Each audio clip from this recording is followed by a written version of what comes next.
বাংলাদেশে দুর্গাপূজা শুরু হয়ে গেছে। মূর্তি ভাঙচুরের শুভ সূচনা হয়েছে এই বছরেও।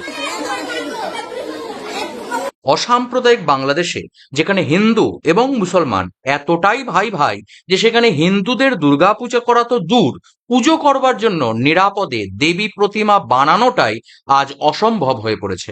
মানে শান্তির ধর্মের শান্তির এতটাই প্রভাব যে দেশের পুলিশ প্রশাসনও সেই শান্তির ঠেলা সহ্য করতে পারছে না।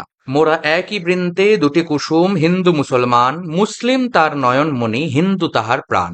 আজকের দিনে যদি বিদ্রোহী কবি কাজী নজরুল ইসলাম বেঁচে থাকতেন তাহলে আমি শিওর এই লাইন দুটি লেখবার পূর্বে তিনি দুবার নয় 200 বার ভাবতেন একটা গোটা দেশ মৌলবাদের কবলে পড়ে দিন দিন নরকের দ্বারের দিকে ধাবমান হচ্ছে।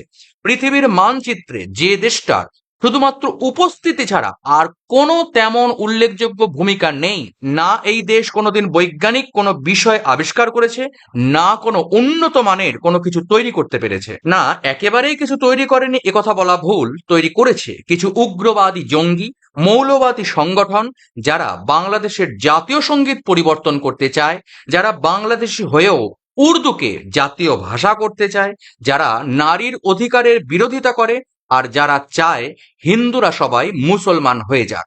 এরপরেও তারা এসে বলবে আসলেই এতটাই শান্তির ধর্ম যে বলার ভাষা খুঁজে পাওয়া যায় না। প্লিজ ভাই বলিস না তোরা, আর তোরা না থাকলে অশান্ত পৃথিবীটাই অনেক ভালো থাকতো। না কোনোদিন ওসামা বিন লাদেন জন্মাতো, না কোনোদিন 26/11 মুম্বাইয়ের হামলা হতো, না কোনোদিন নারীকে সারা শরীর ঢেকে ঘুরে বেড়াতে হতো, আর সব থেকে বড় কথা, না কোনোদিন জিন্না জন্মে দেশটাকে দুভাগ করত, না কোনো পাকিস্তান হতো, না কোনো বাংলাদেশ। কিন্তু দুর্ভাগ্যবশত এটা শুধুই স্বপ্ন। বর্তমানে বাংলাদেশ নামে একটা ভূখণ্ড আছে এবং সেখানে মৌলবাদী আগ্রাসনে হিন্দুদের দুর্গাপুজো প্রশ্নচিহ্নের মুখে। তাই আজকের এই ভিডিওটি শুধু হিন্দুদের জন্য নয়, এই ভিডিও সেই প্রতিটি অমানুষ নরকের কীটের জন্য যারা হিন্দুদের দুর্গা প্রতিমা ভাঙচুর করেন বা দুর্গা প্রতিমা ভাঙচুরকে সমর্থন করেন কিংবা চুপচাপ বসে থাকেন, কোনো প্রতিবাদ করেন না, তাদের প্রত্যেকের উদ্দেশ্যেই আজকের এই ভিডিও। এই ভিডিও তাদের জন্যেও যারা আমার মতো হিন্দুদের ভিডিওর কমেন্ট সেকশনে এসে ইসলামের দাওয়াত দিয়ে আসেন, মেসেঞ্জারে অযথা গালাগাল দেন আর নারীদের উদ্দেশ্যে কটূক্তি করেন, তারা প্রত্যেকে এই ভিডিওটি অবশ্যই দেখবেন। নমস্কার, আমি শিবপ্রসাদ মুখোপাধ্যায়। আজকের ভিডিওতে আপনাদেরকে স্বাগত জানাই। যদি আপনি এই চ্যানেলের নতুন দর্শক হয়ে থাকেন তবে এখনই নিচের লাল রঙের সাবস্ক্রাইব বাটনটি ক্লিক করে বেল আইকন প্রেস করে দিন, যাতে এই রকম ভিডিও নিয়ে আপনাদের কাছে আমি উপস্থিত হলেই তার প্রথম নোটিফিকেশন আপনার কাছে পৌঁছে যায়। তো আর কথা না বাড়িয়ে চলুন শুরু করা যাক। দেখুন, প্রথমত আমি আলোচনা করব ভারতবর্ষের বিষয়ে। যেহেতু আমি একজন ভারতীয় এবং ভারতবর্ষের শাসন ব্যবস্থার প্রতি আমার সম্পূর্ণ আস্থা রয়েছে, তাই ভারতের কোথাও এই ধরনের দুর্ঘটনা ঘটলে তার প্রতিবাদ করাই একমাত্র কর্তব্য এবং সেই সঙ্গে দোষীদের শাস্তি বিধান আবশ্যক। আর ভারতে এই দোষীদের শাস্তি অবশ্যই হয়ে থাকে, তাই ভারতবর্ষে এই ধরনের প্রতিমা ভেঙে ফেলার ঘটনা খুবই অল্প। কিন্তু বাংলাদেশে যেখানে হিন্দু সংখ্যালঘু সেখানে এই ঘটনার আধিক্য প্রবল। অন্তত বিগত বেশ কিছু বৎসর যাবৎ এই ঘটনা অত্যধিক বৃদ্ধি পেয়েছে আর এই বৎসরও তার পুনরাবৃত্তি দেখা যাচ্ছে। তাই একথা আমরা বলতেই পারি যে বর্তমানে বাংলাদেশের শাসন ব্যবস্থা এই ধরনের ঘটনাকে আটকাতে ব্যর্থ। আগেও বারবার ব্যর্থ হয়েছে, এইবারও ব্যর্থ। অথবা জেনে শুনে তারা চুপ করে থাকছে। কি কারণে তারা চুপ, কেনই বা তারা চুপ, সেটা আমার আজকের ভিডিওর আলোচ্য বিষয় নয়। আপনি চাইলে এর কারণ নিচে কমেন্ট করে জানাতেই পারেন। আজকের আলোচ্য বিষয় হলো, যদি আপনার ক্ষেত্রেও এই ঘটনা ঘটে তবে আপনি দেবীর পূজা কিভাবে করবেন। এর জন্য প্রথমেই আমাদের জানতে হবে কে এই দেবী দুর্গা। তিনি কি শুধু ওই প্রতিমাতেই রয়েছেন? ও যদি সেই প্রতিমাটি ভেঙে ফেলা হয় তবে কি দেবী দুর্গাকে আবাহন করা যাবে না? আর যদি আমার কাছে দেবী প্রতিমা না থাকে তবে আমি কিভাবে দেবী দুর্গার পূজা করব? তো চলুন জেনে নিই কি বলছে শাস্ত্র। শ্রীচণ্ডীতে প্রথম অধ্যায় আমরা দেখি রাজা সুরথ মেধাঋষিকে প্রশ্ন করছেন, ভগবান কাহি সা দেবী মহামায়েতি ইয়ং ভবান ব্রবীতি কথমুৎপন্না স্বকর্মস্বস্য কিং দ্বিজ। অর্থাৎ, হে ভগবান, এই দেবী মহামায়া দুর্গা কে? তিনি কি রূপে আবির্ভূতা হন, তার চরিত্র কি, তার বিষয়ে বিস্তারিত বলুন। রাজা সুরথের এই প্রশ্নে মেধা ঋষি বলছেন, নিত্যৈব সা জগন্মূর্তি স্তয়া সর্বমিদম ততম তথাপি তৎসমুৎপত্তির বহুধা শ্রূয়তাং মম দেবানাম কার্য সিদ্ধরতম আবির্ভাবতি সা যদা উৎপন্নেতি তদা লোকে সা নিত্যাপ্য বিধীয়তে। অর্থাৎ প্রকৃতপক্ষে তিনি নিত্য স্বরূপা, সমগ্র জগৎ প্রপঞ্চই তার মূর্তি স্বরূপ। তিনি সর্বব্যাপিনী। যদিও তিনি নিত্যা ও জন্মরহিতা, তথাপি দেবগণের কার্যসিদ্ধি হেতু তিনি প্রকাশিত হন বলে লোকে তাকে উৎপন্না বলে থাকে। অর্থাৎ সেই বাক্য যাকে আমরা প্রতি বৎসর মহালয়ার সময় বীরেন্দ্রকৃষ্ণ ভদ্র মহাশয়ের উদাত্ত কণ্ঠে শ্রবণ করে রোমাঞ্চিত হই। দেবী নিত্যা, তার আদি নেই, তার প্রাকৃত মূর্তি নেই, এই বিশ্বের প্রকাশ তার মূর্তি। নিত্যা হয়েও অসুর পীড়িত দেবতা রক্ষণে তার আবির্ভাব হয়। আবারও ভালোভাবে শুনুন, প্রতি বৎসর আপনারা এটা শোনেন, কিন্তু এবার ভালোভাবে উপলব্ধি করুন। এই বিশ্বের প্রকাশ তার মূর্তি, এই কথায় মেধা ঋষি সেই দিনও বলেছিলেন, নিত্যৈবা সা জগন্মূর্তি স্তয়া সর্বমিদম ততম।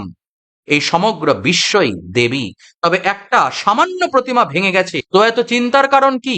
জগতের যে কোনো কিছুকে দেবীর উদ্দেশ্যে পূজা করলে সেটা দেবীরই পূজা হয়। দেবী দুর্গার যে প্রতিমা আমরা পুজো করি সেটা হলো সেই রূপ যখন দেবী দেবতাদের রক্ষা করবার জন্য আবির্ভূতা হয়েছিলেন। কিন্তু আমরা তো পূজা করব সেই আদি শক্তি মহামায়া, যিনি এই সমগ্র জগৎ রূপে ব্যাপ্ত। তবে এত ভাবনা কি? প্রতিমা নেই, ঘটে পূজা করুন। দুর্বৃত্তরা ঘরটাও ভেঙে ফেলেছে, একটা পাথরের টুকরোকে বা নদীর জলকে, যাকে মন চায় তাকেই দেবীর রূপে আপনি পূজা করতে পারেন। শ্রীচণ্ডীর ৪র্থ অধ্যায়েও আমরা এই একই তত্ত্বের পুনরাবৃত্তি দেখি। সর্বাশ্রয়াখিলমিদম জগদংশ ভূতমব্যকৃতা হি পরমা প্রকৃতি সমদ্যা। দেবগণ দেবী মহামায়া স্তুতি করে বলছেন, হে দেবী, তুমি আদি শক্তি, তুমি অব্যকৃতা পরমা প্রকৃতি, আপনি সকলের আশ্রয়, এই সমগ্র জগৎ আপনারই অংশভূত। শ্রীচণ্ডের ১১শ অধ্যায়েও সেই একই কথাই বলা হচ্ছে, আধারভূতা জগতস্তমেকা মহি স্বরূপেণ যতঃ স্থিতাসি অপাং স্বরূপ স্থিতয়া তয়ৈতদব্যা যদে কৃষ্ণমলঙ্গ বীর্যে। আপনি এই জগতের আশ্রয় রূপ, কারণ আপনি এই পৃথিবী রূপে বিরাজ করছেন। আপনার শক্তি অলঙ্ঘনীয়। আপনি জল রূপে অবস্থিতা হয়ে এই সমগ্র জগৎকে তৃপ্ত করছেন। তো দেবী দুর্গা মহামায়াই হলেন পরমা প্রকৃতি। দেবী মাটি, দেবী দুর্গাই জল, দেবী দুর্গাই সূর্য রূপে প্রকাশিতা। তবে আর চিন্তা কি? তাদের কি ক্ষমতা যে দেবীকে নষ্ট করে? সামান্য মাটির একটা প্রতিমাকে ভেঙে দিয়ে তারা ভাবছে দেবী দুর্গাকে নষ্ট করেছে। হায় মূর্খ! ক্ষমতা থাকলে নষ্ট কর এই সূর্যকে, এই জলকে, এই চন্দ্রকে, এই বায়ুকে, এই আকাশকে। এই পৃথিবীও ধ্বংস হয়ে গেল, এই ব্রহ্মাণ্ড রূপে দেবী দুর্গাই বিরাজ করবেন। তাকে নষ্ট করবি তোরা, পাষণ্ড নিকৃষ্ট জীব, যাকে হত্যা করবার জন্য মহিষাসুর, শুম্ভ, নিশুম্ভ, রক্তবীজ ইত্যাদি কত কত মহা অসুরেরা নিপাত হয়ে গেল, যারা কিনা মহাবলশালী ও মহা জ্ঞানবান, তারা পারলেন না। আর সমাজের এই নিকৃষ্ট কীট তারা ভাবছে দেবীর প্রতিমা ভেঙে দিয়ে দেবীকে বিনষ্ট করবে। আর যে লাঠিটা দিয়ে তোরা প্রতিমাটা ভাঙছিস, সেই লাঠিটাও দেবী দুর্গাই। সেই প্রতিমার ভাঙা টুকরোগুলো দেবীরই প্রকাশ। কিন্তু এরা তো অপদার্থ, এরা মূর্খ, এরা পিশাচ। কিন্তু হে আমার আপামর সনাতনী ভাই বোনেরা, আমরা তো অমৃতস্য পুত্রা, আমরা সেই অমৃতের সন্তান। আমাদের পূর্বজরাই তো বেদ মন্ত্রে গেয়েছেন, সর্বম খলবিদম ব্রহ্ম, সবকিছুতেই ব্রহ্ম। তবে আমরা কেন থেমে থাকবো?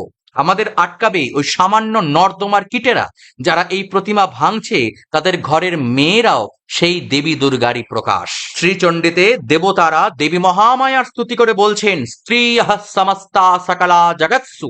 হে দেবী, সংসারের সমস্ত নারী আপনারই মূর্তি। তাই যারা দেবী দুর্গাকে নষ্ট করতে চান তারা পারবেন নিজের মাকে, নিজের বোনকে হত্যা করতে। যতদিন পর্যন্ত এই বিশ্বে একটিও নারী জীবিত থাকবে, ততদিন পর্যন্ত আমরা সনাতনীরা গাইব, হে দেবী, বিশ্বের প্রতিটি নারী তো আপনার মূর্তি। স্ত্রীয়ঃ সমস্তা সকলা জগৎসু। আমরা গাইব, হে দেবী, ইয়া দেবী সর্বভূতেষু মাতৃরূপেণ সংস্থিতা। যে দেবী সমগ্র ভূতের মধ্যে মাতৃরূপে অবস্থান করছেন, ইয়া দেবী সর্বভূতেষু শক্তিরূপেণ অবস্থিতা, যে দেবী সমগ্র ভূতে শক্তিরূপে অবস্থান করছে, নমস্তস্যৈ নমস্তস্যৈ নমস্তস্যৈ নমো নমঃ, সেই মাকে আমার প্রণাম, আমার প্রণাম, আমার প্রণাম। আর শ্রীচণ্ডীর পঞ্চম অধ্যায় দেবীর প্রকাশের অসীমতা অসীমে পৌঁছেছে, যেখানে দেবগণ গিরিরাজ হিমালয়ে গিয়ে দেবী মহামায়ার স্তুতি করে বলছেন, ইয়া দেবী সর্বভূতেষু চেতনেত্য বিধীয়তে, নমস্তস্যৈ নমস্তস্যৈ নমস্তস্যৈ নমো নমঃ, যে দেবী সমগ্র প্রাণীকুলের মধ্যে চেতনা নামে অভিহিতা, তাকে নমস্কার, তাকে নমস্কার, তাকে বারবার নমস্কার। তাই যতদিন প্রাণীদের মধ্যে চেতনা থাকবে ততদিন দেবী চেতনা রূপে বিরাজ করবেন হৃদয়ের অন্তরে। চেতনা শুধু মানুষের নয়, কুকুর, ছাগল, কাক, শালিক সমস্ত প্রাণীর মধ্যে রয়েছে। তাই যতদিন পর্যন্ত একটিও প্রাণী এই পৃথিবীতে রয়েছে ততদিন দেবী প্রকাশিত হবেন সেই প্রাণীর চেতনায়। তাই আমরা চাইলে যে কোনো প্রাণীকেই দেবী রূপে পূজা করতে পারি। একইভাবে বলা যায়, ইয়া দেবী সর্বভূতেষু ক্ষুধা রূপেণ সংস্থিতা, যে দেবী সর্বভূতে ক্ষুধা রূপে অবস্থিতা, তাকে নমস্কার। তো ক্ষুধাকে কি বিনষ্ট করা যায়? যে পিশাচ দেবীর মূর্তি ভাঙছে তাকে একবার বলুন, তার ক্ষুধা পাওয়া মাত্রই সেই দেবী দুর্গা, যাকে সে একটু আগে বিনষ্ট করেছে, তিনি তার শরীরে আবার সৃষ্টি হয়ে গেছেন। তাই হে নরপিশাচ, দেবীকে হত্যা করতে চাইলে আগে নিজেকে হত্যা কর, কারণ ক্ষুধা পেলেই সেই দেবী তোর মধ্যেই প্রকাশিত হবে। আর এইভাবেই দেবী এই সমগ্র ভূতে নিদ্রারূপে, তৃষ্ণারূপে, ছায়ারূপে, লজ্জারূপে, শান্তিরূপে, শ্রদ্ধারূপে, স্মৃতিরূপে, দয়ারূপে, মাতৃরূপে, শক্তিরূপে, সর্বোপরি বিশ্ব চরাচর রূপে বিরাজিতা। তাই হে অমৃতের পুত্রগণ, প্রতিমা ভেঙে দিয়েছে দুর্বৃত্তরা, যে কোনো কিছুকে পূজা করো, যাকে মন চায় পূজা করো। পূজা সেই মহামায়া দেবী দুর্গা অবশ্যই গ্রহণ করবেন। পুষ্পাঞ্জলি দেওয়ার জন্য শুধু প্রতিমার চরণটাই একমাত্র জায়গা নয়, ভক্তি ভরে সেই পুষ্পটা এক বাটি জলে নিবেদন করলেও সেটা দেবী গ্রহণ করবেন। সেই ফুলটা মাটিতে দিলেও সেটা দেবীর চরণেই পৌঁছে যাবে। ভাবগ্রাহী জনার্দন, কারণ আধারভূতা জগতস্তমেকা মহীস্বরূপেণ যতঃ স্থিতাসি অপাং স্বরূপস্থিতয়া তয়ৈতদব্যয়দে কৃষ্ণবলঙ্গ বীর্যে। হে দেবী, আপনি এই সমগ্র জগতের আশ্রয় রূপা, কারণ আপনি এই সমগ্র পৃথিবী রূপে বিরাজ করছেন। আপনার শক্তি অলঙ্ঘনীয়, আপনি জল রূপে অবস্থিতা হয়ে সমগ্র জগৎকে তৃপ্ত করছেন। এখন অনেকেই বলতে পারেন যে এটা কেমন কথা হলো, তারা আমাদের দেবী প্রতিমা ধ্বংস করবে আর আমরা প্রতিবার চুপ করে দেখব? না, একেবারেই না। এই ভিডিওতে আমি একবারও এটা বলার চেষ্টা করছি না যে সেই নরপিশাচেরা প্রতিবার প্রতিমা ধ্বংস করবে আর আপনারা সেই ভাঙা প্রতিমা দেখে কিছু না করে মাটি, নদী, পাহাড় পুষ্পাঞ্জলি দেবেন। একেবারেই তা নয়। অবশ্যই এই ঘটনার প্রতিবাদ আবশ্যক, বরং এই ধরনের দুর্বৃত্তদের সঙ্গে ঠিক কি ধরনের ব্যবহার করা উচিত সেটা আমার এই চ্যানেলেই আলাদা ভিডিওতে আলোচনা করা রয়েছে, আপনারা অবশ্যই সেই ভিডিওটি দেখবেন। এই ভিডিওর উদ্দেশ্য হলো শুধু এটাই যে যদি দেবী প্রতিমা দুর্ভাগ্যবশত ভাঙচুর হয়, তবে এটা আপনারা ভাববেন না যে দেবীর পূজা পণ্ড হয়ে গেল। পূজাটা পুজোর মতোই চালিয়ে যাবেন। পুজো যেন কখনোই বন্ধ না হয়। ওই দুর্বৃত্তরা যদি এটা দেখে যে প্রতিমা ভাঙচুর করেও আপনাদের পূজা বন্ধ করা গেল না, আপনাদের বিশ্বাসকে ধ্বংস করা গেল না, তবে তারা হয়তো প্রতিমা ভাঙচুর বন্ধ করলেও করতে পারে।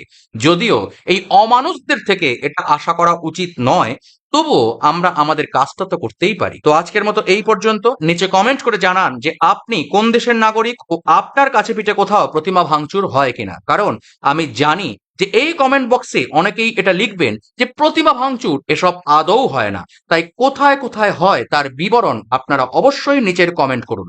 শেয়ার করে সকল সনাতন বন্ধুদের মাঝে ছড়িয়ে দেওয়ার দায়িত্বটা আমি আপনাদেরই দিলাম, কারণ ভিডিওটা বানানো আমার ক্ষমতার মধ্যে পড়ে, কিন্তু এর প্রচার আমার একার পক্ষে সম্ভব নয়।